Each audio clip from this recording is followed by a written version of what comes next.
In early 1946, the ubiquitous post-war optimism was suddenly shattered in the small Texas-Arkansas border town of Texarkana when a gun-toting, burlap sack-wearing maniac started going around and terrorizing local lovebirds parked out on lovers' lanes.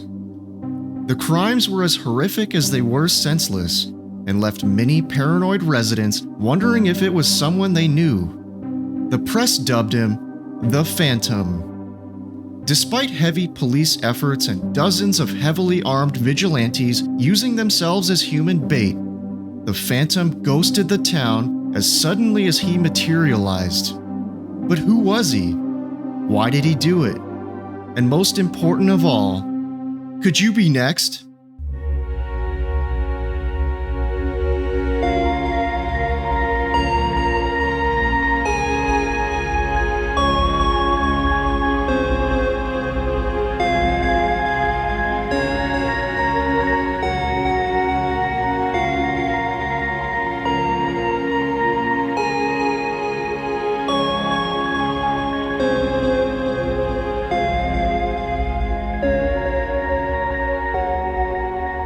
Welcome back to episode 42 of Super Mystery Bros. My name's Nate, and with me again for the nth time in a row is Kyle. Kyle, it's going, man. It's going, man. Good to be back. Dear listeners, as you may know from our last episode, our producer Davis is no longer with us. Therefore, we need a new producer. And so what we've done is we've decided to launch the September to Remember Super Mystery Bros Dream Come True Box Top Sweepstakes. Want to be our new producer? Do you dream of doing all of our heavy lifting without any of the fun, fame, or money? Simply be the first listener to collect 50 box tops of Cinnamon Toast Crunch cereal and send a photo of them to supermysterybrospodcast@gmail.com for your chance to win the coveted September to Remember Super Mystery Bros Dream Come True Sweepstakes. But you better hurry, because the offer ends on September 31st. And may the listener with the most diabetes win. And special thanks to Cinnamon Toast Crunch. Cinnamon Toast Crunch, the taste you can see. Now that that's out of the way, Kyle, do you have any announcements to make? I do not. I think that covers it. Yeah, so as usual, leave us a rating and review. Follow us on Instagram at Super Mystery Bros. And tell a friend about our show. All right, man, are you ready to get into this one? I'm ready. All right, man, so why don't you start by painting the scene for us? When you think of East Texas or West Arkansas, what comes to mind first? Maybe it's that flat, endless landscape, or those lonely back roads that seem to stretch out into nowhere, or the fact that no matter where you're standing, a Cracker Barrel is never beyond eyeshot. But decades before an endless ocean of Cracker Barrels dotted this vast, never-ending landscape, something even more sinister was dotting it. The blood of the innocents. It was the mid-1940s. The war was over. Peace had finally been achieved. The Great Depression was in the rearview mirror, and while the rest of the world lay in ruins, the U.S. emerged completely unmolested by large-scale bombing campaigns and warfare. The economy was now booming, and the future was looking so bright, merely to conceptualize it meant having to wear shades. And down in little old Texarkana, a town of about 40,000 residents that straddles the border between Texas and Arkansas, that post-war optimism permeated through all walks of life, much like any other town or city, as young men began to return home and heroically impregnate their wives and girlfriends. It was a rural, yet tight-knit community where trust was the lock and friendship was the key. The type of place where nobody even felt the need to lock their front doors, not because they had some sort of death wish, but because the residents there, despite having seen horrors beyond human comprehension while serving in WW2, couldn't possibly imagine that such evil, distilled into its most concentrated form, could ever be found lurking in the backyard of their peaceful little town.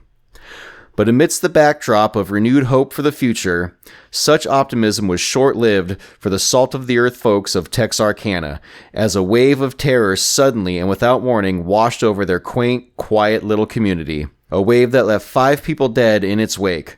Hardware stores completely sold out of locks and deadbolts, gun stores completely wiped out of guns and ammunition, and once open and friendly neighbors now eyeing each other with suspicion. which begs the question, could you be next? Stay tuned to find out. Wow, man. Friday, February 22nd, 1946. A late-night winter zephyr blew across whatever kind of vegetation it is that they had growing near Richmond Road, just outside of Texarkana, on the Texas side of the border. 25-year-old Jimmy Hollis and his 19-year-old girlfriend, Mary Jeanne Larey, had just finished a lovely evening at the movies, followed by a shared chocolate malt at an old-timey diner. As the clock neared midnight, the two sat parked on a secluded lover's lane, where they were engaging in a wholesome, Jesus-approved session of hand-holding, staring into each other's eyes and thinking only pure thoughts. It was by all accounts, up until this point anyway, an evening akin to the lyrics of the 1997 hit song Save Tonight by Eagle Eye Cherry. Really? Yeah, man. You didn't know that? Yeah. No, I mean, you know that song's about the dude leaving, right? Man, don't question it, man.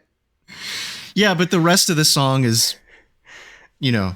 The whole song's about him leaving in the morning. Well, yeah, but I'm just saying that it's like, we'll talk about this later, all right? The two were alone at last, or so they thought. No more than 10 minutes after parking, the two were startled by a sudden knock on the driver's side window, followed by a flashlight beam shining directly into their faces. Unable to make out who it was behind the flashlight beam, Jimmy assumed that this was just a case of mistaken identity and told the man he had the wrong guy. But the man quipped back, quote, "I don't want to kill you, fella, so do what I say," end quote. The man ordered the two out of the car, and the true gravity of the situation sank in as the couple noticed that the man was wearing a hood with eye holes cut out, akin to a pillowcase or a burlap sack, and was wielding a handgun. As you can imagine, the two complied with the man and got out of the car. The masked mystery man then turned his attention to Jimmy and ordered him to do something that no red-blooded, God-fearing man ever wants to hear come from the lips of another man who's pointing a gun at him. Quote, "Take off your goddamn britches," end quote. Jimmy hesitated at first, but complied with the masked man's request by immediately taking off his goddamn britches. But as he was bent over with his pants around his ankles, the masked man suddenly pistol-whipped him in the back of the head twice, so hard in fact that the loud, cracking sound of the gun slamming into his skull caused Mary to believe he had been shot. Jimmy was out cold. Mary desperately tried to convince the man that they had no money, as at this point she believed he was there to rob them, even grabbing Jimmy's wallet from his goddamn britches to show the man that they were broke. However, the next thing she knew, she was lying on the ground, having also been struck in the head by the firearm. The man ordered her to stand up and start running, but as she started to run away toward a nearby ditch, the man told her to go run up the road instead. The man soon ran after and caught up to Mary, asking her why she was running. Puzzled, Mary responded that he had told her to run, to which the man then called her a liar. He then pistol-whipped her again, knocking her to the ground for a second time. She told the man, quote, "Go ahead and kill me," end quote. But instead, the man began to intimately violate her bodily person with the barrel of the gun. Wow, man, that's fucked up.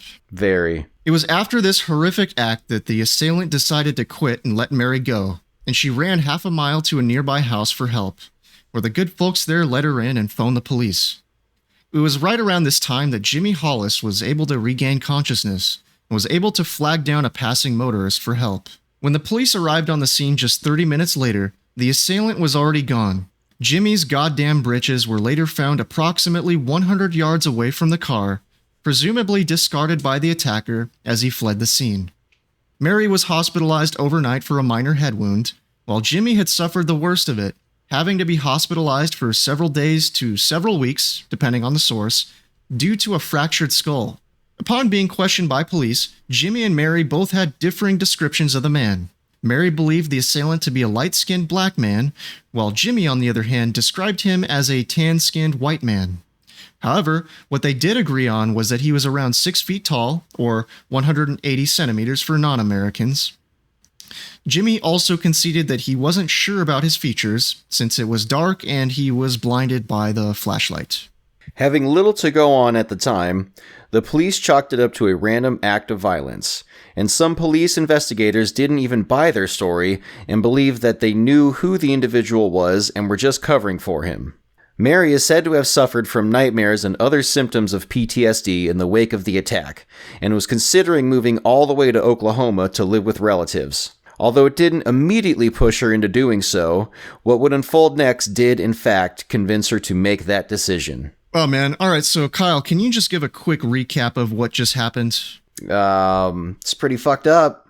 Two lovers out on Lover's Lane doing, whatever lovers on Lover's Lane do in their car, and some masked assailant, some fucking dickhead, shows up, pistol whips the both of them, violates poor Mary with the barrel of a gun, and then disappears. No evidence, no nothing. This is mid-40s. There's no security cameras and cell phones and things. Just got away with his heinous crime. It seems to me like this guy's trying to punk them. Like, he punks Jimmy by telling him to take off his goddamn britches, and he's got a gun pointed at him, so he can't, say no, right? So it's like, why would you ask the dude to take off his pants? I guess it was probably to both humiliate him and to also discourage him from running away. And then also the third thing is, while he's got his pants around his ankles, bent over, he can pistol whip him in the back of the head. Yeah. Yeah, it really puts you in a more, vulnerable situation. Yeah, I guess if you don't want your victim fighting back, tell them to drop their pants around their ankles. And yeah, like you said, you can't really run that way either. Yeah, it's total dickhead move. Total. But anyway, a question that I've got here for you is, why do you think the police would just assume that they're covering for the guy? Like, they know who this guy is, but they're covering for him? That doesn't make any sense to me, and I was wondering what you thought about that. No, I thought that made zero sense either. Like, why would you report a crime from somebody and then not give them the name because you knew who did it? Like, if you were covering, you wouldn't go to the police in the first place. Yeah, exactly. Yeah. Makes no sense. No sense. Yeah. Also, one other thing I wanted to add here is that there was a discrepancy between the two. Mary thought that the guy was like a light-skinned black man, and then Jimmy thought he was like a tan-skinned white guy, which it's kind of understandable that there would be this discrepancy, or there could be, because human eyeballs don't see color at nighttime. So in low lighting conditions, you're not going to really be able to tell the subtle nuances in people's skin color that well. So yeah, especially, also with a flashlight being, pointed in your face. That doesn't help either. Exactly. Yeah. All right. Anyway, Kyle, why don't we move on with the story? All right. It was just over a month later, on the rainy morning of March 24th, 1946, that a passing motorist discovered the aftermath of a horrific scene on another Lover's Lane located on Rich Road. Initially, the motorist believed that the occupants of an Oldsmobile sedan parked in the mud were just stuck and in need of assistance, but as he slowed down and pulled up alongside it, he was shocked and horrified by what he saw. Looking in through the window, the motorist saw Richard Griffin, a 29-year-old Navy veteran, lying awkwardly on the front seat with his hands over his face and his pockets turned inside out. He had been shot twice in the head. In the back seat lay his 17-year-old girlfriend, Polly Ann Moore, laying face down on a blanket on the back seat. Her open purse lay beside her, and she too had been shot in the head. Investigators later found blood on a sandy patch of earth about 20 feet from the scene, indicating that Polly had likely been murdered outside before being moved into the car. Richard had taken his girlfriend Polly out to dinner and a movie the night before, and somewhere along the way, crossed paths with a cold-blooded monster. Also discovered at the scene was a .32 caliber bullet casing, but unfortunately, due to heavy rains, little else was found in the way of evidence. Wow, man. It wasn't until this double homicide that the town of Texarkana collectively became concerned, and law enforcement began to take note. Although Texarkana was known as being a great place to live, violent crime wasn't exactly unheard of, as the occasional shooting incident or drunkards getting into fights and stabbing each other with broken beer bottles were not uncommon occurrences. At this point, nobody could make sense of what had happened, and the entire town flew off into a frenzy as panic-stricken residents began hoarding and wiping store shelves clean of deadbolts, firearms, and ammunition, causing many to go without. Much like toilet paper in 2020, where this sort of panic buying left store shelves completely wiped out of toilet paper, and many Americans with a severely poopy butt. All right, man. So let's talk about this. So we've got a 29-year-old Navy veteran who's in a lover's lane with a 17-year-old, which in itself is a little sus, right? Yes. What is a 29-year-old doing with a 17-year-old? But it was a different time, I guess. But anyway, so there's no evidence left at the scene. It's a very rainy day, so any fingerprints on the outside of the car were completely washed clean by the rain. It appeared that Polly Ann was murdered somewhere outside of the car due to a puddle of blood that was found nearby. How is a spot of blood in the sand still there after heavy rains? Like, that doesn't make sense. It's a good question, man. I'm not sure. And she was laying face down on the back seat on a blanket. And then he was in the front seat, kind of crumpled over a little bit on the front seat. And his pockets were turned inside out as if to just get robbed of whatever he happened to have on him. Doesn't seem like robbery was the motive. It was just more of like an afterthought for this guy, right? Yeah. But yeah, there's not a lot more about this one because there's just not a lot of evidence. Although they did find a .32 caliber bullet casing, so they do know that whoever's doing this is using a .32 caliber. Yeah. Only 3 weeks had passed since the senseless double murder of Richard Griffin and Polly Ann Moore.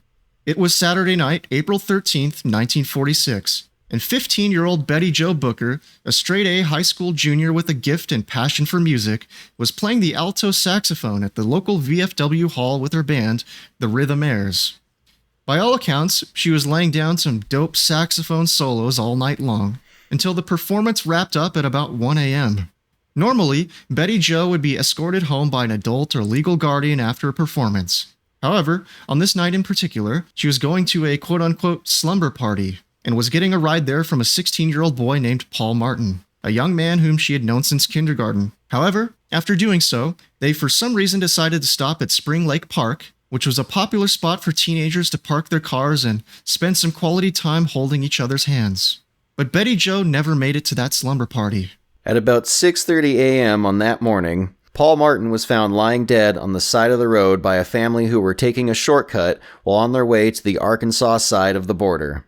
He had been shot 4 times, once in the face, once in the neck, once in the chest, and once in the shoulder by a .32 caliber pistol, the same type used in the previous 2 attacks. A search party was quickly organized to find Betty Jo, and at about 11:30 a.m. she was found about a mile away from Paul Martin, lying dead in a grove of trees, having been shot to death. Although there are rumors and unconfirmed reports that her bodily person had been intimately violated, this appears to be just that, rumor with no substantiation. Both victims were found fully clothed. I mean, that doesn't really mean much, you know. Killer could always put your clothes back on. But according to what I read, some sources said that she was, and then others said that no, these were just rumors from the time that kind of get repeated through the years. But I actually did run into an article that included the crime scene photo that showed her laying on the ground dead, and which was pretty gruesome, right? Like, I don't know why someone would include that in an article, but she was wearing all of her clothes. She looked completely clothed, and it looked like she was just sleeping on the ground. Paul's car was the last to be found, about another mile away, with the keys still in the ignition. It's unclear what transpired, but the car and the 2 victims were all found far apart from each other. Shortly after news of the double murder broke, a reward for $6,425 was raised for information leading to the capture and conviction of the perpetrator. It's an oddly precise amount for reward money. It kind of is, but I think that it was kind of like a rolling tally. So at some point it was this amount, but I think it started to climb a little bit higher than that.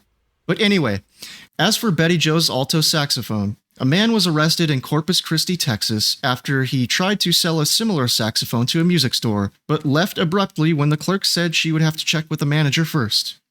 Police had caught up with him later and found a bloody shirt in his bag, and when questioned about it, the man said he had been in a bar fight, which was actually corroborated by witnesses. The man was ultimately released, and Betty Jo's saxophone did ultimately turn up later at the crime scene, hidden under some leaves and thick underbrush, still in its case. All right, Kyle. We need to talk about this map. So what we're doing right now is we're looking at a map that was included in a newspaper from the time, showing the car location and the two body locations. Now, what stands out to you first when it comes to this map? I don't know. The fact it looks like it was drawn by a pencil.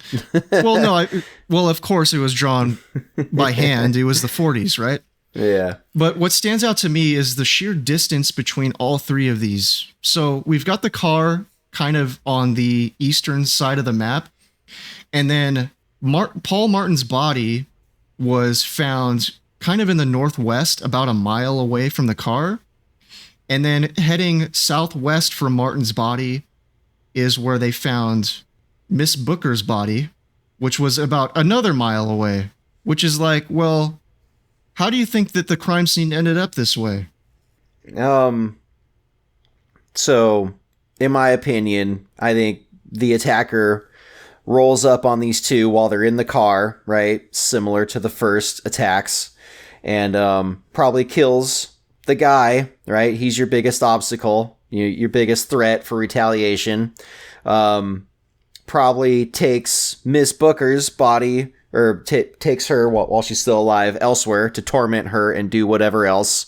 Then murders her in a different location, and then takes the car, the stolen car, I don't know, for a joyride or just to spread the evidence, just to make it a more difficult crime scene to investigate. Yeah, I'm not sure what to make of it. It looks like maybe he rolled up on them in the car, marched them out of the car, marched them somewhere up north. Maybe Martin... For a mile or two? Yeah, that's a good point. It's a long way to walk, but it's a really short distance for a vehicle. Yeah, if he had held them up at gunpoint and just got in the back seat of this car, and just forced Martin to drive for them and then just killed him and then chucked his body out, and then he gets in the driver's seat, takes Mary down the road, murders her, and then just takes the car back. Who knows? Maybe that's where he parked his car, and then he walked. Maybe he was just cruising around on foot looking for his next victims. I couldn't make sense of this map and how it played out.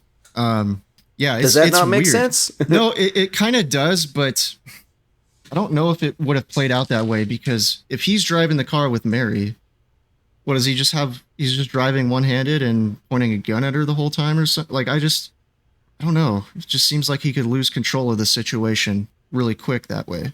Yeah. I don't know. Maybe. Yeah, I don't know. I don't know either.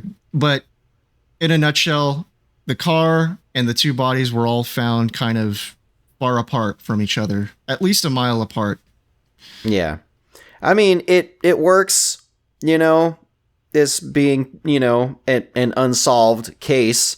You spread the evidence around. He could have murdered them both in the same spot and then just took the car and just placed the bodies, a mile apart here and there, and then just dumped the car in some random location. I don't think that the bodies were moved, though. I think they were killed in their spots, the spots where they were found. So anyway, we can speculate on this later if we have a chance, but let's continue on with our story. All right. Friday night, May 3rd, 1946. A gentle breeze rustled through the tall grass lining the sides of Highway 67 in the community of Homan, Arkansas, just about 10 miles to the northeast of Texarkana. Arkansas State Troopers Max Tackett and Charlie Boyd were driving from Texarkana to Hope, Arkansas, when they spotted an old, suspicious-looking car parked off the side of the road and made a note to check it on their way back. Nearby stood the home of 37-year-old Virgil Starks and his 36-year-old wife, Katie Starks. The couple owned a beautiful 500-acre farm, and the two had settled in for the night. Virgil kicking back in his favorite chair, which was situated in front of a front window, listening to his favorite radio program with a newspaper in one hand and a glass of whiskey in the other. Katie, meanwhile, had just gone to bed, when suddenly she heard the sound of glass breaking. Upon getting up out of bed to investigate, she found Virgil slumped over in his chair, motionless, having been shot twice in the back of the head through the window behind him. Horrified and panic-stricken, she rushed over to the old-timey rotary phone and began to slowly and painstakingly dial out for help, only to also be shot twice in the face in quick succession from the same window. One bullet hitting her jaw, which shattered several teeth and lodged under her tongue, and the other bullet hitting her in the cheek and exiting behind the ear. She immediately dropped down to the floor. She was alive, but in horrible pain. She scrambled toward the kitchen, hoping to exit out the back door, but immediately turned around when she saw the assailant's foot and leg coming in through the porch. She was then able to scramble away, sprinting out the front door of the house and into the night, ultimately running barefoot across the nearby road and toward the home of her sister and brother-in-law, but they weren't home. However, their next-door neighbors were home and let her in when they heard her frantic screams and pounding on their door. She was able to gasp the phrase, "Virgil's dead," before she collapsed.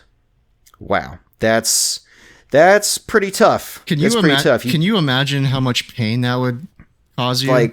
Getting shot in the jaw and like a bunch of your teeth get splintered, and then getting shot through your cheek where it exits behind your ear, and then you got to like run across the road covered in blood. Yeah, and you still have a bullet lodged up underneath your tongue. Yeah, your face is just jacked up, you know. Yeah, no, that's pretty tough on her part for being able to not, I don't know, completely lose consciousness from all that pain and gore and shock. Yeah. And just, it might not have been clear here, but Katie actually did make it. She survived. That's very impressive. Yeah. So when the incident was reported, troopers Max Tackett and Charlie Boyd were the first on the scene, but the car they had noticed earlier in the night was now gone. It was initially believed by law enforcement officials to be the work of the Texarkana Phantom. However, the differences in this attack were undeniable.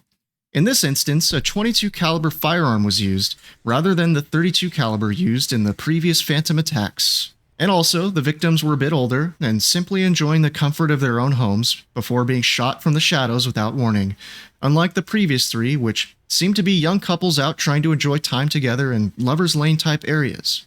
Of particular note here was the brazen nature of the attacker, who had apparently come into the home after the crime and rubbed his hand in a pool of Virgil's blood before exiting through the front door, leaving a trail of bloody footprints.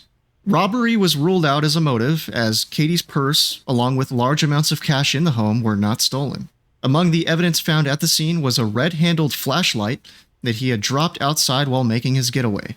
A picture of it subsequently appeared in the Texarkana Gazette newspaper as the first spot-colored photo in the publication's entire history, showing a black flashlight which was painted red on both ends, and pleaded with local residents to contact police if they knew anyone who owned it.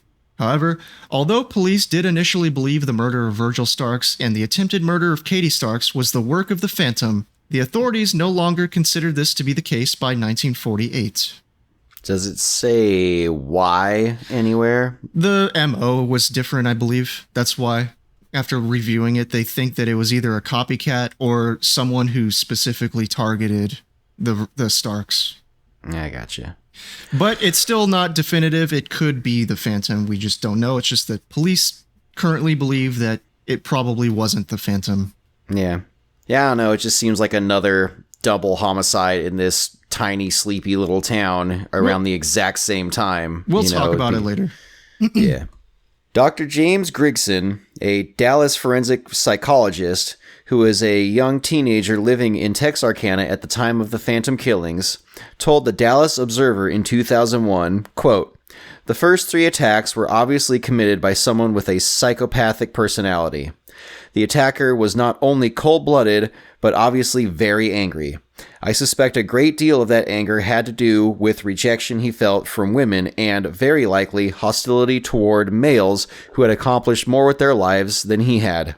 And while there was apparently a degree of sexual abuse in at least one of the cases, these were not the traditional sex crimes. The killer wasn't in search of sexual gratification. He was venting an incredible degree of anger," end quote. Grigson went on to theorize that the Virgil and Katie Starks attack was unlikely to have been committed by the same individual. Quote, "That one was either a copycat killing or done by someone with some kind of personal grudge against the Starks or his wife," end quote. Yeah, so that's pretty much the attitude of the police. All right, so let's talk about this. So what do you think, man? Well, I was going to talk about what I was thinking. I think it's odd that, another double homicide in the, in the exact same time frame in a small area. Granted, it's not in Texarkana. It's 10 miles outside, which is That's close enough. Yeah, close enough for someone with a car, for sure. I do get the differences. Older couple, they're in their own home. They're not out at Lover's Lane parked in a car. Caliber of weapon is different, I totally understand why the police would think that this is not the same guy. Because it's a different caliber weapon that was used. It was a totally different MO. But at the same time, I think this guy is cunning enough to know that if he's just out and about, not doing anything, like maybe he gets pulled over by the police for some other reason, and they find a .32 caliber firearm in his car, they're going to know that it's him, or they're going to suspect that it might be him. But if he he switches it up to a .22, then he kind of like resets the whole game, right? Yeah. So now they're looking for a .22. I don't know if it's cleverness or if it's just like an evolution of a killer, If he's done these murders so far and he's getting a kick out of it, a thrill out of it, and like, well, let's try something different, Yeah. So I can see both sides of this, but as they say, the MO is pretty important. Usually serial killers don't change their MO. They stick to one specific type of script. Yeah. But anyway, moving on here.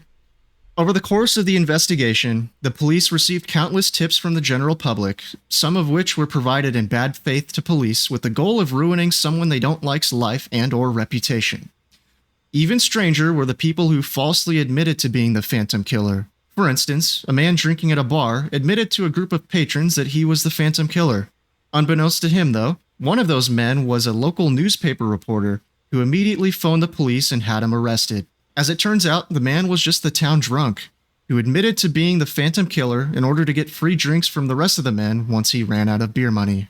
However, although the Starks attack, or the Betty Jo Booker / Paul Martin attack, depending on what you believe, was the last known attack by the Phantom, we can't conclude our story here without going over some of the most promising suspects in the case. Max Tackett, the Arkansas State Police trooper we mentioned earlier in the story, noticed a pattern. Around the time of each of the murders, an older model car would be stolen near the crime scenes and would turn up abandoned afterward. This begs the question, was the killer stealing cars for the purpose of committing these crimes and then dumping them afterward? I mean, it kind of sounds obvious. Well, yeah. In June of 1946, Tackett was investigating a man named Ewell Sweeney. Am I saying that right? Ewell? I think it's Ewell Sweeney. Ewell Sweeney for non-payment of rent. Sweeney was a skinny, gangly-looking 29-year-old dweeb with a long criminal history, including 2 convictions for car theft. Sweeney's landlord provided Tackett with a vehicle description of Sweeney's car, along with the license plate number, which turned out to be stolen. A tip led police to a parking lot in Texarkana where Sweeney was known to park his car. A stakeout ensued until a woman named Peggy Lewis Stevens Sweeney came by to take the car. The police immediately sprang into action and detained her. As it turns out, Peggy had married Ewell on that day, but claimed she didn't know where he was at that moment. Talk about a bad timing for her, huh? On her wedding day? That's also kind of weird. Like, you just got married that day and you do not know where your groom is. Allegedly. Yeah. It wasn't until 2 weeks later when a car dealer in Atlanta, Texas, phoned the authorities about a man who tried to sell him a vehicle that had no title. The dealer turned him down, suspecting that the car was stolen, and the man subsequently left without incident. The police were able to check the license plate and confirmed that, yes, the vehicle in question was in fact stolen. And the very next day, Tackett happened to spot this stolen car pulling into the Arkansas Motor Coach Station. Upon confronting the driver, a short foot pursuit broke out, ending with Tackett tackling the man and putting him in handcuffs. It turned out to be the person they had been looking for the past couple weeks, Ewell Sweeney. Interestingly, while on the way to jail, Ewell asked the jailer, quote, "What do you think they'll do to me for this? Will they give me the chair?" End quote. To which the jailer laughed and told him that they don't execute people for stealing cars. Yule was reported to have said, quote, "Hell, I know what you guys want me for. You want me for more than stealing a car," end quote. This statement made a light bulb go off in the officers' heads. They were certain he was speaking about the Phantom murders. Night after night, he was interrogated about the Phantom murders, but wouldn't crack. So instead, the police turned their attention to his wife, Peggy. Surprisingly, upon questioning, Peggy was quite open with law enforcement about how Betty Jo Booker and Paul Martin had been murdered by Yule. According to Peggy, Yule and her had gone into town to see a movie and buy some beer, and then drove to the park to, quote, "get drunk and rob somebody," end quote. She described watching the young couple being forced out of their car by Yule at gunpoint and then taken into the nearby woods, only to hear a quick series of gunshots. Police even took her out to the park to see if she could show them where the murders had taken place.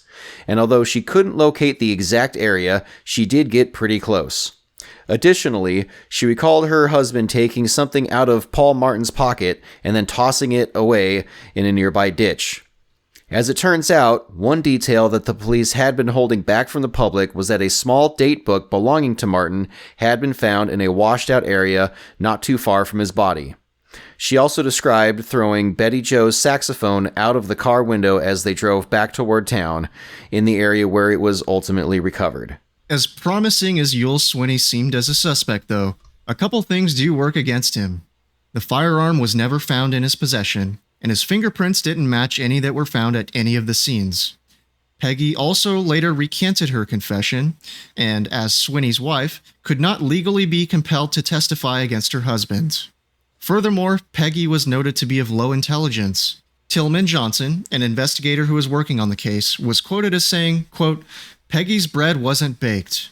The elevator didn't go all the way to the top," end quote. However, as a 3-time convict for car theft, the judge was able to sentence him to life in prison anyway. But despite the life sentence, he was able to get out in 1973 due to a successful habeas corpus appeal, but was then in and out of jail for the same shit: car theft, counterfeiting, thievery, general skullduggery, etc., until his death from lung cancer in 1994. Wow, okay, so let's just talk about this guy real quick. So what do you think about Yule Swinney as a suspect? I think he's the perfect suspect. You know, as far as the things going against him, one, murder weapon never found. Okay, murder weapons aren't always found, you know? Yeah. So that's not shocking. The fingerprint thing, I think, is like the biggest thing, where his prints don't match any at the scene, you know. But granted, this is the mid-40s. How accurate was fingerprint lifting back then? How accurate was fingerprint recording back then? He could have worn gloves. Yeah, you know. Yeah, it's like, it's something that I don't see mentioned anywhere is, were there prints taken off any scene that didn't belong to the victims? Not from what I could tell. So my issue with Yule Swinney, it's not that I rule him out entirely, but I just wonder how the police went about interrogating Peggy. If she's of low intelligence, I just wonder if they tried to like trick her into saying what they wanted her to say and that sort of thing. Or like maybe even without being deliberate about it, put stuff in her head and sort of primed her to say certain things. Because if she's of low intelligence, I mean, it wouldn't be the first time this has happened, and it's not going to be the last time either that cops try to throw somebody under the bus for something they didn't do. Yeah, but I mean, if that was the case, then why didn't this all stick on Swinney? You know, I don't know what Peggy's low intelligence has to do with anything, really. It's the ability to get manipulated into saying stuff that might not be true, but the police want to hear from her. You know what I mean? Yeah, I guess.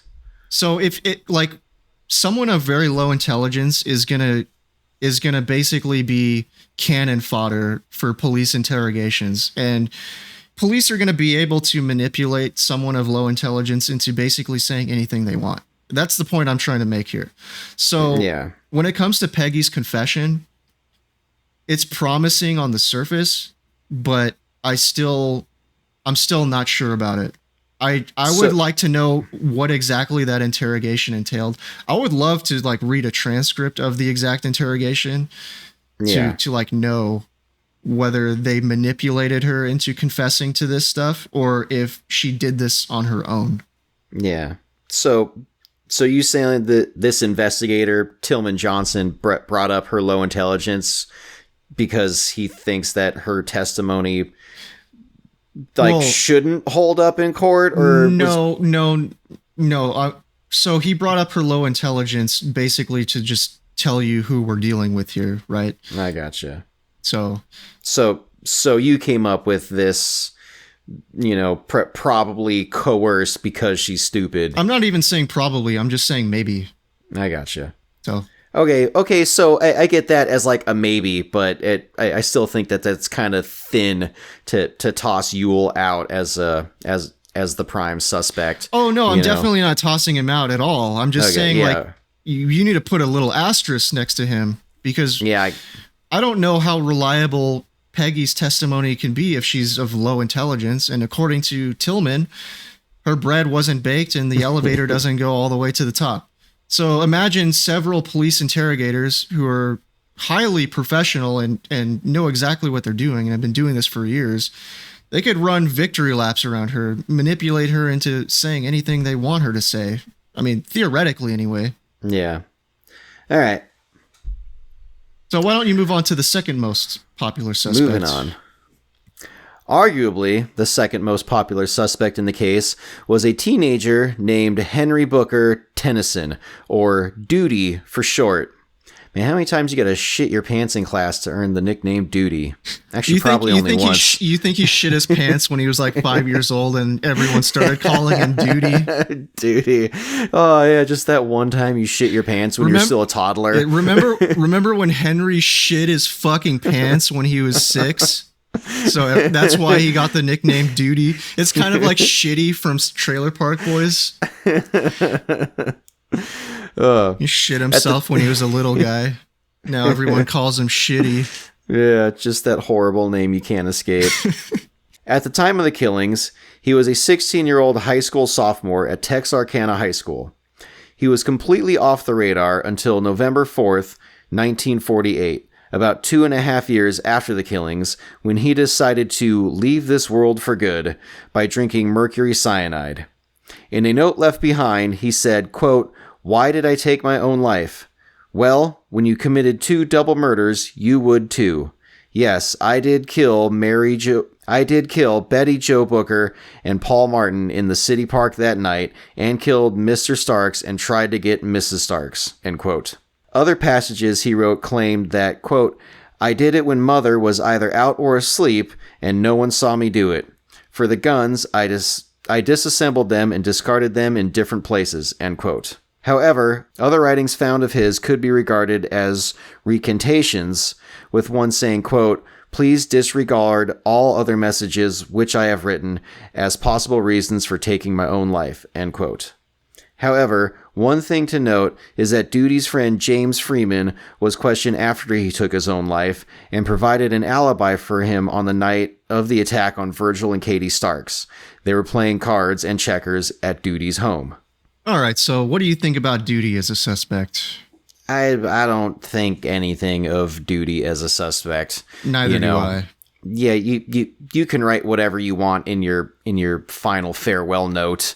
He sounds like an edgy teenager who's trying to get clout one last time before he goes out. You know what I mean? That's kind of what it seems like to me. And I read up on this guy a little bit. He didn't seem like a bad guy. And to claim that he's going to take himself out because he felt guilty about the double murders, I don't think that whoever did these murders has the physical capability of feeling any kind of remorse for anything. Like we're dealing with a literal psychopath. Yeah, exactly. So to think that it was just this sweet little 16-year-old boy who did this and didn't know why he did it but felt bad about it, I don't buy that.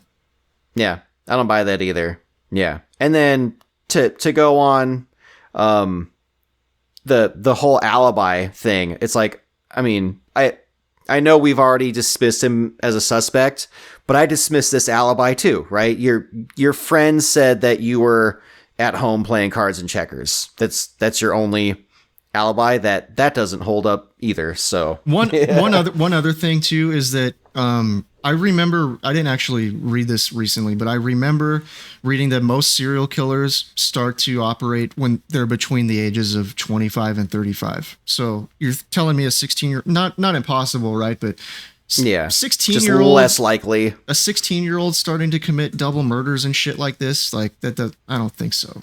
Especially not this particular one. He doesn't seem like the type of guy to do that.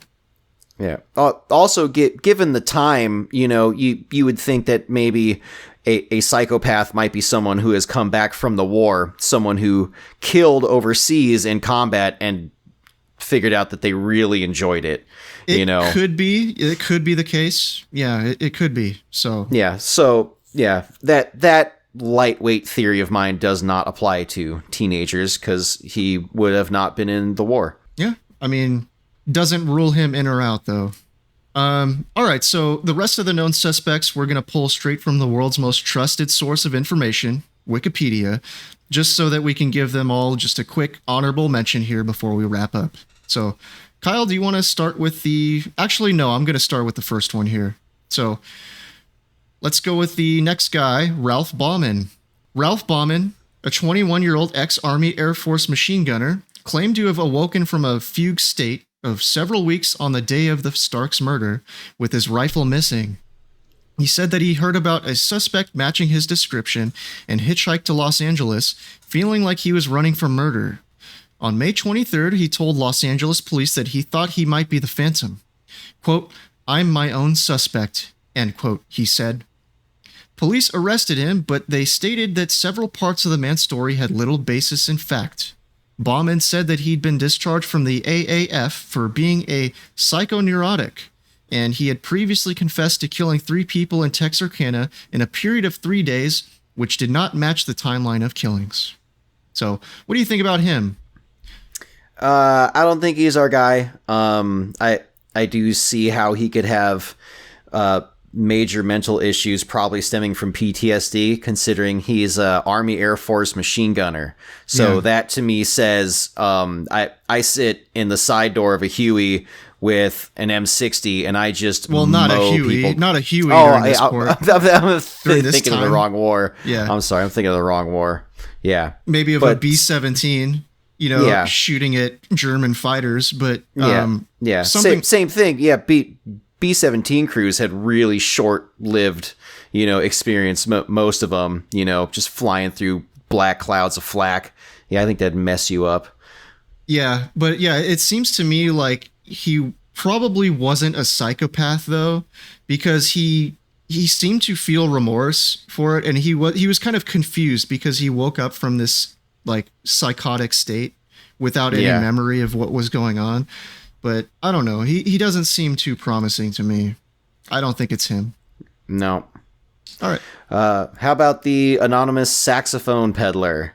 Investigators had hoped that Booker's saxophone, which she had played the night of her murder and which was missing, might lead them to a suspect. On April 27th, a suspicious man was arrested in Corpus Christi, Texas, for trying to sell a saxophone to a music store. He had asked about selling the instrument to the store, but became evasive and fled from the store manager. Although no saxophone was found in his possession, the police found a bag of bloody clothing in his hotel room. After several days of questioning, the man was cleared as a suspect. Booker's saxophone was located on October 24th, 6 months after her murder, in underbrush near the place her body had been found.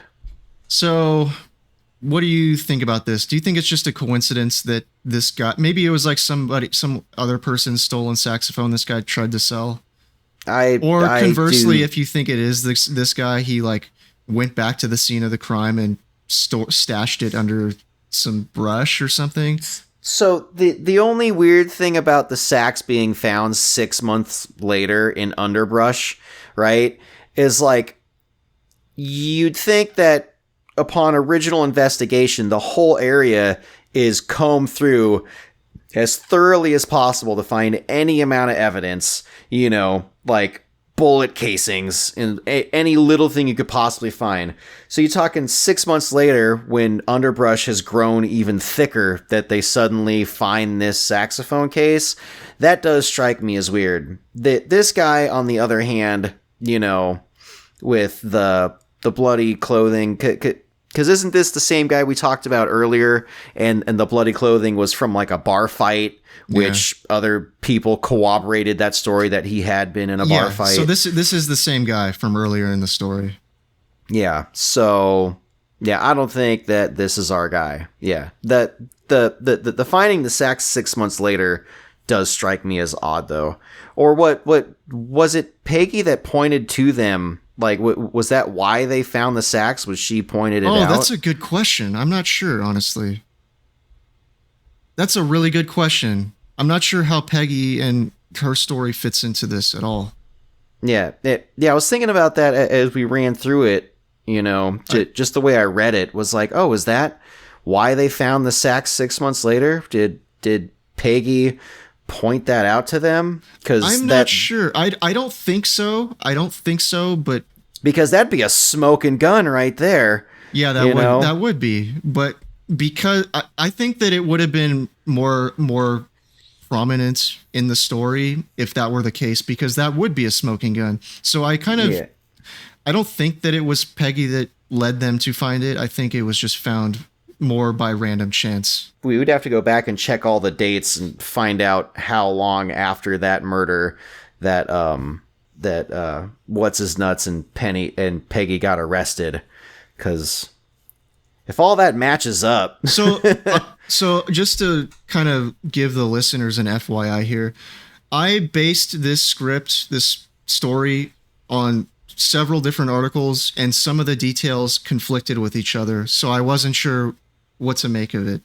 So, you know, some articles word things a little bit differently. Some articles have like different information in the story that conflicts with the other articles. So I had to use my best judgment and try to piece together the story as best I can. So anyway, let's move on to the next guy here. So this is the German prisoner of war. On May 8th, it was announced that an escaped German prisoner of war, who was already being hunted as a matter of routine, was considered a suspect. He was described as a stocky 24-year-old weighing 187 pounds or 85 kilograms with brown hair and blue eyes. He had stolen a car in Mount Ida, Arkansas, and attempted to buy ammunition in several eastern Oklahoma towns. The police kept searching for the POW, but it was said that he had, quote, vanished into thin air, end quote. So what do you think about this guy? What's an escaped German prisoner of war doing in Arkansas? It's a good question. I thought that most of them would have been kept in Europe, but maybe he was there for some other reason. Maybe he was particularly a heinous guy, you know, that we wanted. Well, I mean, I don't know. That seems weird. It does seem weird, but also I don't think a German prisoner of war is going to be like, take off your goddamn britches. Yeah, no you shit. know what I mean? Yeah. So I don't think it's that guy. Because like, not our guy. If this guy can speak English, I doubt that he's going to be too familiar with like Texas dialect, you know? Take off your goddamn britches. I don't think it was him. I don't think. And where's the rest of the info on this guy? What is German's name? You know, if he was a prisoner of war, we'd have his name and rank and all that other shit. Yeah, I agree, but this does come straight from Wikipedia, so I'm sure his name is somewhere, but it's like he's just merely a footnote in the story. Yeah. All right, not our guy. Next, unknown hitchhiker. On May 7th, a hitchhiker armed with a pistol carjacked and robbed a man, threatening to kill him and stating that he had killed 5 people in Texarkana, naming Martin and Booker. The hitchhiker went on to say that he was not finished killing people. Police stated they were doubtful that this man was the Phantom Killer, noting that the killer had gone to lengths to conceal his identity while the hitchhiker boasted to a living witness. Yeah, so this guy I don't think is him either, because this guy, it seemed like this guy was just using the murders of these other people to instill fear in the guy that he's carjacking. Like, I don't think that he was bragging necessarily. I think he was more just trying to scare the shit out of the driver into complying with his demands. What if it was Yule? Well, if it was Yule, I'm sure that they probably would have pieced it together. Actually, May 7th, when was Yule arrested? June. Oh, so I guess technically it could have been him, but I think that he probably would have been identified, you know? Yeah, maybe. I've seen a picture of him. He's pretty distinct looking. He's kind of tall and gangly and dweeby looking, you know? Like, I think that he could have been picked out of a lineup easily. Yeah. Either way, another thing for that is if the Phantom Killer news is getting around, it strikes fear into people. So if you're trying to carjack someone and not have them fight back, you say, hey, you know that serial killer that's killing everyone right now and no one's caught? Yeah, that's me. Don't try anything funny. Yeah, that's exactly what I think happened in this situation too. So, all right, so let's move on to the next guy. Atoka County suspect.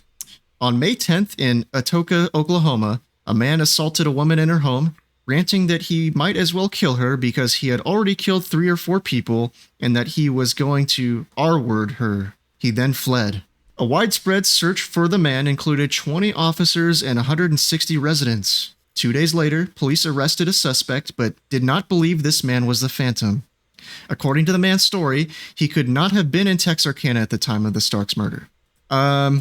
There's probably not much we can really say about this guy other than he's just some violent douchebag, and that's the only way you can ever even assume that this could be the guy. There's violent douchebags everywhere, right? They're a dime a dozen. So I don't think we can. There's nothing here that conclusively links him to the Texarkana Phantom murders. So nope, just another dude that said he's already killed 3 or 4 people, kind of alluding to he might be, you know. Yeah, without actually coming out and saying it, you know. Yeah. So it sounds like kind of like the carjacker guy. Sounds like just some guy who's using this story to intimidate witnesses and puff out his chest. Yep. All right. Sammy. Sammy is a pseudonym given to a longtime Texarkana resident with a good reputation and no criminal record, whom the police were reluctant to name as a suspect. He came to attention when his vehicle's tire tracks were found across the road from Martin's corpse. He failed a polygraph test, so the police decided to have him hypnotized by psychiatrist Travis Elliott. Elliott concluded Sammy had no criminal tendencies and learned Sammy had pulled his vehicle to the side of the road in order to urinate before visiting a married woman with whom he was having an affair. Concealing the affair caused Sammy to fail the polygraph test. After police verified the details, they cleared Sammy as a suspect. So yeah, I don't even know why this guy is showing up in this list. It's like it seemed like that they thought that maybe this was the guy, but then they're like, no, because they found his tire tracks. That was like the only reason. It's like, hey, just real quick, why were your tire tracks at the scene of the murder? You know, you cool to take a polygraph? Oh, you failed the polygraph. Oh, because you're cheating on your wife and it's just banging some other dude's wife. It's like, I just had to take a piss. Like, that's like the most unfortunate place to pull over and take a piss, right? Right at the crime scene. And I wonder if this woman's husband ever found out about it. Probably. Could, but then again, Sammy is a pseudonym. So I just wonder. Yeah. I don't know. Anyway, let's move on to the last guy we're going to talk about here, Earl McSpadden. On May 7th at approximately 6 a.m., the body of Earl Cliff McSpadden was found on the Kansas City Southern Railway tracks 16 miles north of Texarkana near Ogden. The body's left arm and leg had been severed by a freight train a half hour earlier. The coroner's jury's verdict stated, quote, death at the hands of persons unknown, end quote, and that, quote, he was dead before being placed on the railroad tracks, end quote. Because the murder is unsolved, locals have speculated that McSpadden was the Phantom's 6th victim. A prominent rumor exists claiming that McSpadden was the Phantom and had died by suicide when he jumped in front of a train. Wow, so what do you think about this guy? Well, if the coroner said that he was dead before he was on the tracks, I don't think it was suicide. Probably not, no, but it definitely doesn't mean that it was a phantom either. I don't think this doesn't really seem like something the Phantom would do. It's not the MO, it's totally different from the MO, right? Because that involves like moving a dead body and then putting it. See, it seems to me like whoever did this probably wanted to put this guy in front of the train to try and fool authorities into thinking that this guy just tried to kill himself.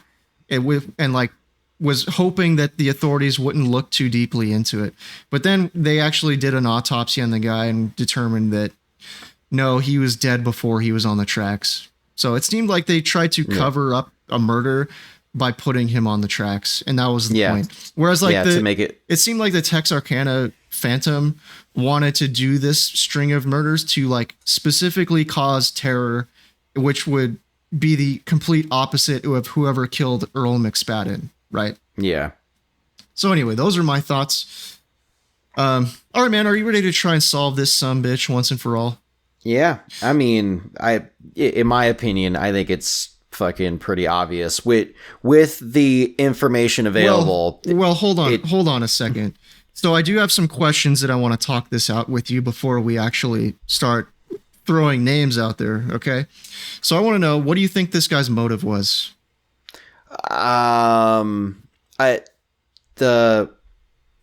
forensic psychologist from 2001, I think he had it pretty well, that this guy was mad at women, for whatever reason. And he's like the original incel, So and maybe in modern times, this guy would have like been a school shooter or something, but just never had luck with the ladies, was probably a skinny dweeby person.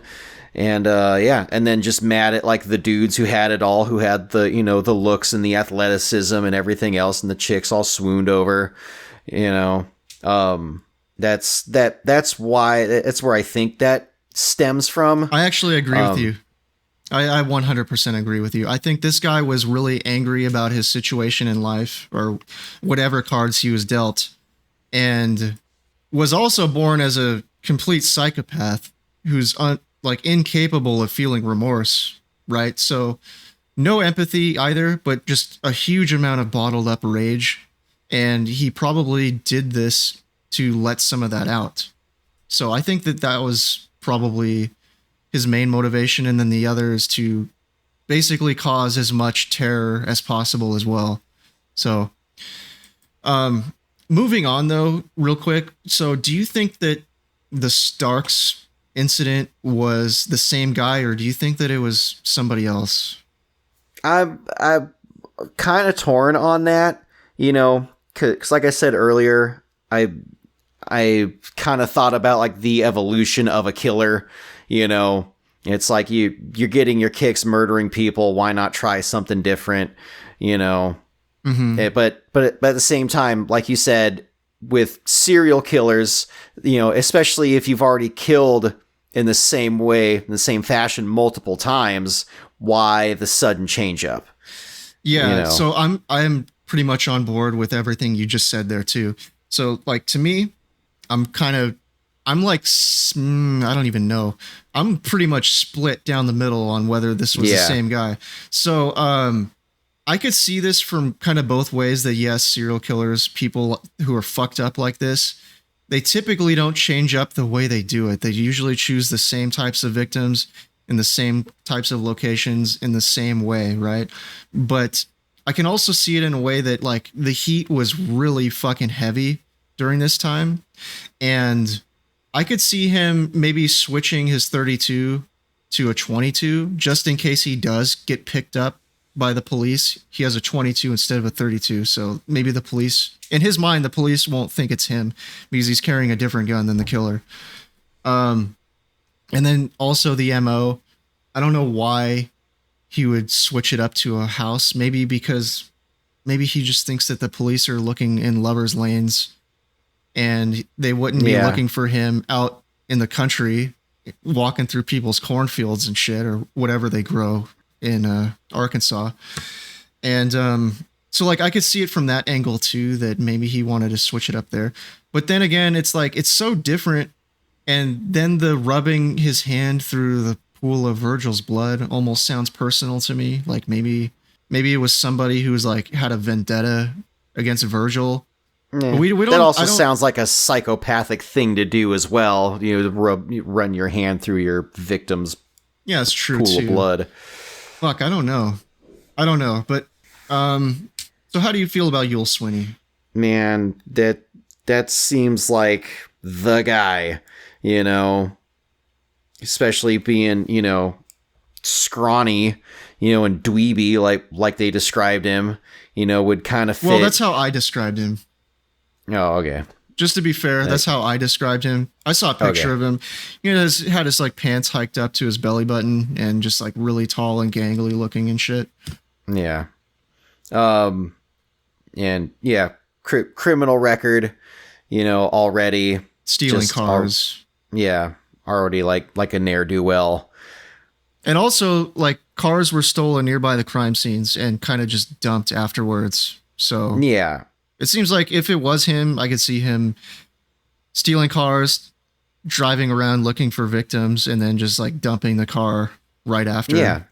Yeah, this is just what this dude does in his free time for fun. He's already been stealing cars. He's already been busted for it. He's just looking for the next level up thrill, so maybe that's it. Stealing cars isn't, giving him the high it used to. So let's, attack, this first couple. Like they don't die, but then the next couple dies, and then the next couple dies. Yeah. Yeah. And then maybe it does end with him, shooting up the house, or maybe not, or maybe that was just a different person. The time frame's just a coincidence. No, I totally agree. I think that he's definitely the strongest suspect out of everybody who's named in the story. Yeah. But I still think that there's a chance that it could have been somebody else. And the reason I say that is I know Peggy's confession was looking promising and then she recanted it. I would just want to know more about the police interrogation techniques and how did she just volunteer this information to them like out of nowhere, or did the police sort of lead her on into saying all of this stuff in order to fucking put the last nail in the coffin of Yul Sweeney, right? Yeah. So if your theory is correct on that, it would toss out one of the other big smoking guns from Peggy's, from her confession, where she mentioned the thing about something being removed from the victim's pocket, which the police had never made that information public.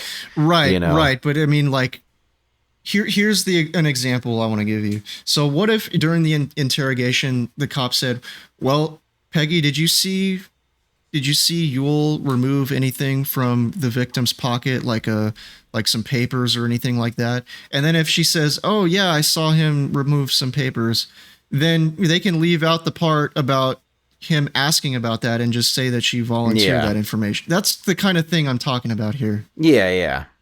So I would want to know more about how she actually came up with that information, or if they sort of led her into saying that. Yeah. And then same goes for like when they drove her out to the scene and was like, hey, do you remember this place where we're at right now? And she's like, yeah. And then maybe they'll ask her, this is where you killed Paul, or this is where Yul killed Paul, right? And yeah, I think so. Yeah. And yeah, if she's of low intelligence, it would be easy to get her to say some shit like that. Yeah, I gotcha. Yeah. Yeah. And I guess the only, or the last big thing that throws me off is like, why did they not stick Sweeney with the murders, right? When it seemed like just about everything pointed in his direction, why? Just because Peggy wouldn't testify in court? I think it's because she recanted her confession, and then, she wouldn't testify in court. And then they can't legally force her to testify because she's married to the suspect. So they had nothing to go on from a legal standpoint, just a lot of circumstantial evidence. So just good old fashioned American justice system failing again. Just two idiots using the fucking legal loopholes. But at the same time, those legal loopholes are kind of designed to protect people. So I mean, it's a double-edged sword. I mean, sometimes those laws protect the wrong people, but at the same time, I think they probably protect more people than protect more innocent people than guilty people. I don't know. Debatable, I guess. I think innocent people wind up in court a lot less often than guilty people, and guilty people get away with shit a lot more often than innocent people because of the loopholes. Well, right, but I mean, I'm talking the American justice system. I mean, the stated goal of it is we would rather let 100 guilty people go free than one innocent person being found guilty of something they didn't do. Right. Yeah, I'm paraphrasing here, and it doesn't actually work that way in practice, but that's the philosophy. That's the idea of it anyway. So that's why we have these types of protections. But anyway, man, so going back to the Betty Jo and Paul Martin murders, why do you think they were found so far away from the car and from each other? So this kind of goes back to the stuff we were talking about earlier in this.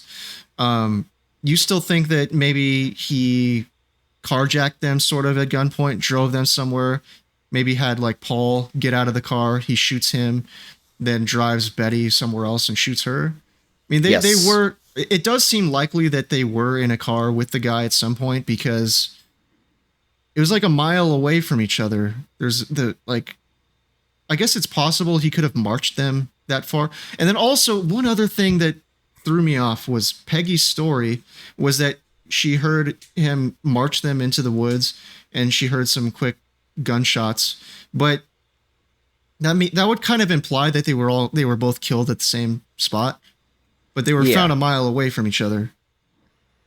Yeah, that did kind of strike me as odd too, that they were both marched off into the woods at the same time, and that the way she says it makes it sound like, they were both killed at the same time in the same place. So why drag one dead body with you into the car and move it, unless to try, like I said, try to scatter the evidence, try to make it harder to catch you. Just make a bigger crime scene.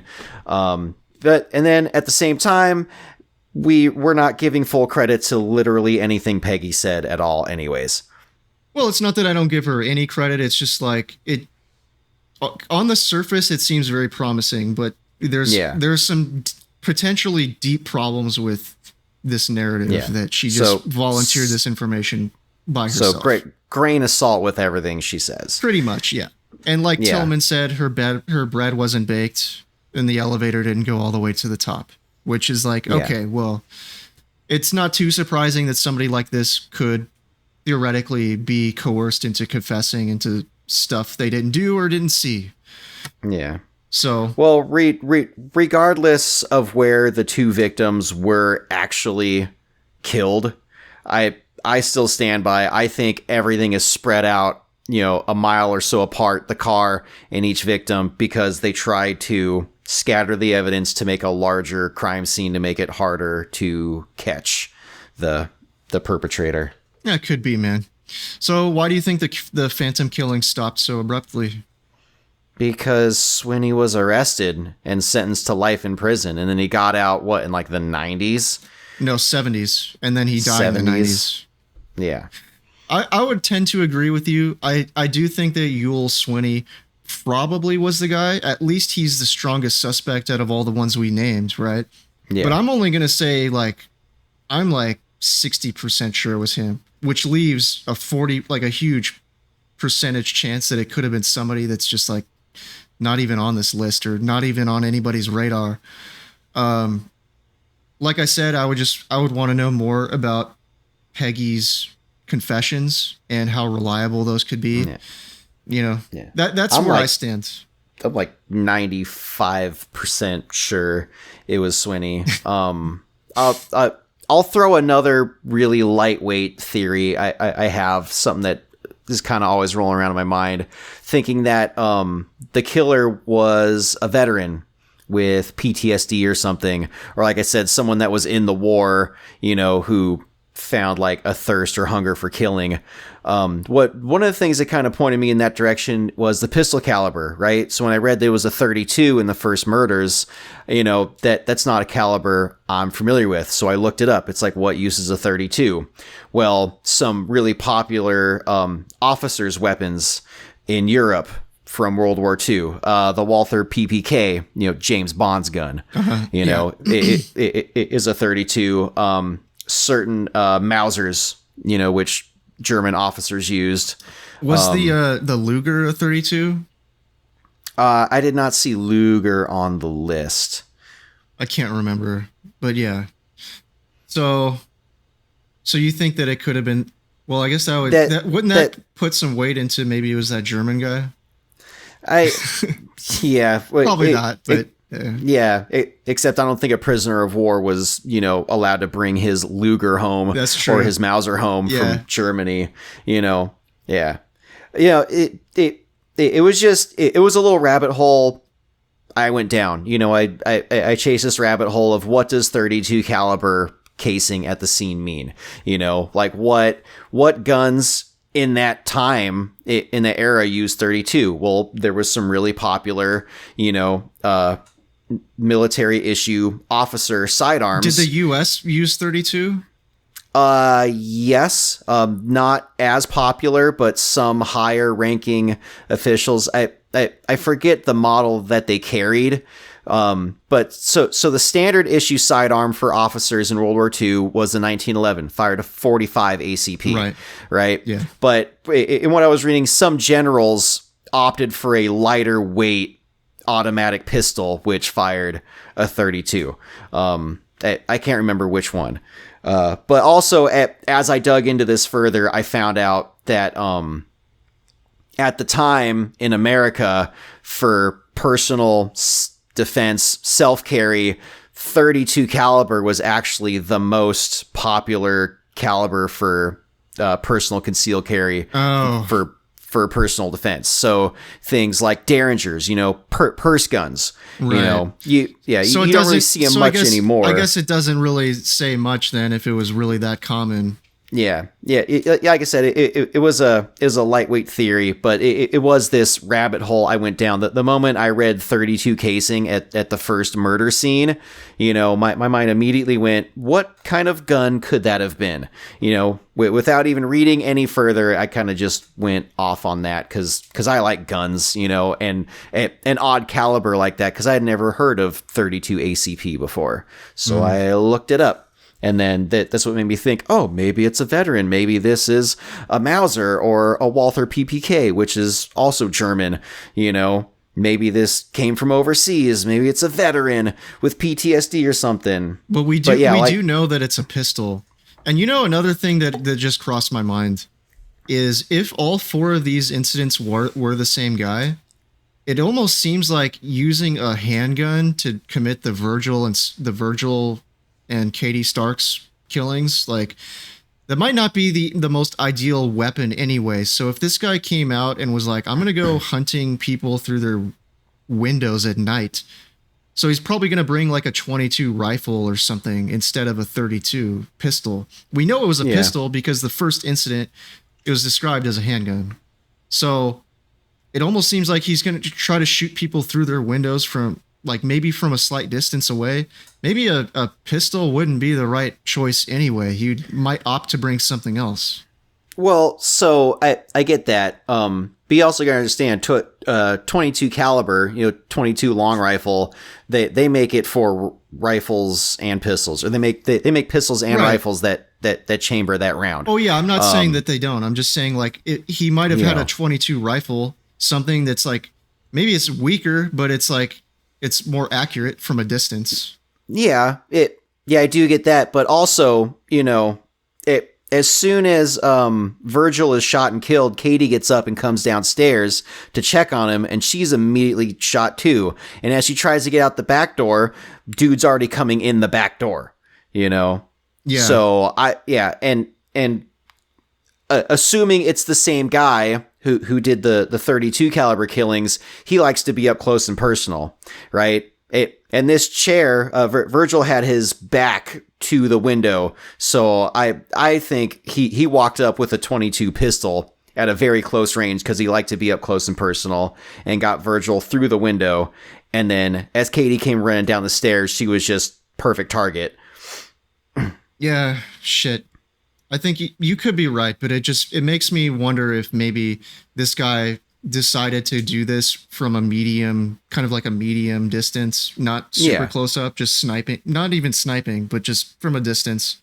And that's why he chose the 22 instead of the 32. That's just what I was thinking. So that could support, maybe it was all the same guy, but again, I don't think we're ever going to know for sure, but I do lean towards this being Yul Swinney. Oh yeah, heavily. I'm less confident than you, but I'm still like over the 50% mark. Yeah, it's just Peggy's testimony. I want to know more about how she came, how these answers were dug out of her. I would want to know more about that. Yeah. So anyway, man, do you have anything else you want to say before we get out of here? I think that was about it. All right, man. Do you have any apologies, shout outs, or clarifications to make? Yeah, shout out to Nate for coming up with general skullduggery. Yeah. And I would also like to apologize for getting my wars mixed up. By thinking that the Army Air Force machine gunner was shooting out of a Huey in fucking 1945. You don't have to apologize for that, man. You just misspoke. I felt kind of dumb about that. Well, I mean, I'm not saying you shouldn't feel dumb, but I'm saying it's not a big deal. Don't apologize for saying stupid Our listeners already know what to expect. All right, so I guess today I have a clarification to make that I just want to say that Super Mystery Bros is back, and it's going to be more of a semi-regular phenomenon moving forward. And I want to just make a vow to you, our dear listeners, that we're never going to abandon the show without saying goodbye. So the show isn't over until the fat lady sings, metaphorically speaking anyway. And by fat lady, I mean Kyle. So if I start singing, we're all in trouble. Yeah, that's not a good sign for the show's future. All right, man, I think it's time to get out of here. Like sands through the hourglass, so too are the minutes of our podcast. But don't fret, dear listener. We'll be back again to breathe new life into an old mystery next time. Remember, folks, the truth is out there, somewhere in the ether. And through our powers combined, we'll solve that sumbitch once and for all. This is Super Mystery Bros.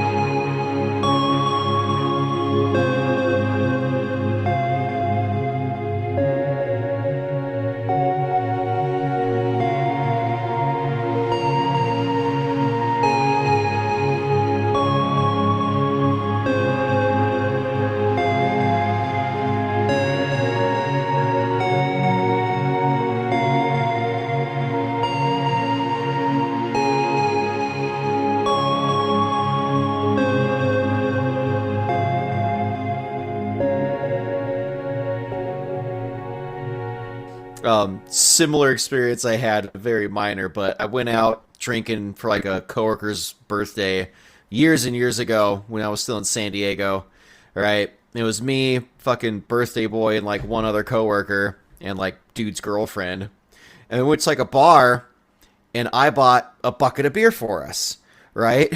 And so I buy a bucket of beer from the bar and we sit down like 5 minutes later. They're like, last call, fucking bar closes in 10 minutes. It was like, why did you sell me a fucking bucket of beer if you were going to close in 10 fucking minutes? You know? So I was like, well, I guess we better fucking start chugging. But the two dudes I was with, they were drunk and they got like super fucking upset. and started like make like a fucking scene. And then they're like, all right, bar's closed, get the fuck out. And I walked out the door and I turned around, I was like, where are my dudes? And they're fucking being thrown out by the fucking bouncers. So I was like, dude, I'm the one that fucking paid for the beer. Like, I don't know what you guys are all fucking upset about.